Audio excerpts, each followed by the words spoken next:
করেছে। আমরা ওই পরিবারের মানুষগুলোর সাথে কাজ করব না যারা আমাদের পরিবারের একটা ঘরের ছেলেকে নিয়ে গেছে। তাদের বলতে হবে, পাবলিকলি বলতে হবে, এবং ফাইনালি প্রিয়াঙ্কাকে বলতে হবে হ্যাঁ এটা আমি মানলাম। এখনো 9 দিন হয়েছে বলেনি তারা, আপনারা সেটা সবাই জানেন।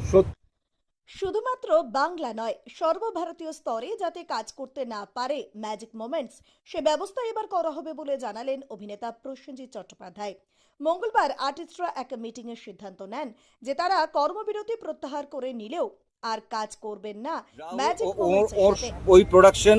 ওই প্রোডাকশনের সঙ্গে যুক্ত, ওই নামের সাথে যুক্ত তাদের কারোর সাথে আমরা কোনো কাজ এই মুহূর্তে থেকে করব না, যতক্ষণ না নয় পাবলিকলি বা কোর্ট থেকে আমরা জানতে পারি যে আমাদের রাহুল, আপনাদের রাহুল কি করে আমাদের ছেড়ে চলে গেল, কিভাবে ছেড়ে চলে গেল। আমাদের একটাই প্রশ্ন, তার সঠিক চেহারাটা চাই, জানতে চাই। যাই তো। ম্যাজিক মোমেন্টসের সঙ্গে কোনো রকম সম্পর্ক রাখবেন না কোনো আর্টিস্ট। শুধুমাত্র এই সংস্থাই নয়, তাদের সঙ্গে যুক্ত কারোর সঙ্গেই আর কাজ করা হবে না যতদিন না পর্যন্ত তারা নিজেদের নির্দোষ প্রমাণ করতে পারছে, রাহুলের মৃত্যুর সঠিক কারণ জানাতে পারছে। ততদিন পর্যন্ত লীনা গাঙ্গুলি এবং শৈবাল ব্যানার্জির প্রযোজনা সংস্থার সঙ্গে আর কেউ কাজ করবে না। এমনকি বাংলা ছাড়িয়ে সর্বভারতীয় স্তরেও যাতে এই বিষয়টার উপর গুরুত্ব দেওয়া হয় সেদিকটাও দেখা হবে বলে জানান তারা। বাংলা শ্রীময়ীর আদলে হিন্দিতে ম্যাজিক মোমেন্টসের প্রযোজনায় চলছে ধারাবাহিক অনুপমা।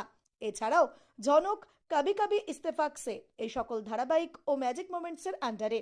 তাই এখন দেখার হবে যাতে এই ঘটনার প্রতিবাদ করে সর্বস্তরের তারকারা এক হয়ে প্রতিবাদ করতে পারেন। আর সবটাই তারা করছেন রাহুলের মৃত্যুর সঠিক তদন্তের স্বার্থে, এমনটাই জানান তারা।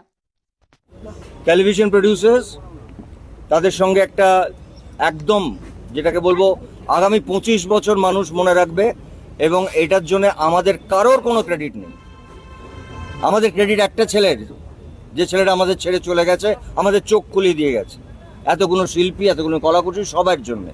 ঠিক সেইভাবে আমাদের ফিল্মের প্রডিউসার, ফিল্মের কাজের ধরনটা আলাদা বলে তাদের সঙ্গে আলাদা বসে ঠিক একই রকমভাবে ইভেন ইন্স্যুরেন্স থেকে শুরু করে এটা টেলিভিশনের জন্যে, ফিল্মের জন্য, এবং পুরো সিনেমা যাতে ইনশিওর্ড হয় যেটা অল ইন্ডিয়াতে আছে, সেই ইন্স্যুরেন্সের জায়গা থেকে শুরু করে সবটা তারা আমাদের সঙ্গে আছেন। আমি আবার বলছি এটার ফ্যামিলির মতন, এবং তারও লেখাপড়া হয়েছে, সেটাও হয়তো 3-4 দিনের মধ্যে 5 দিনের মধ্যে কিছু কাজ আছে।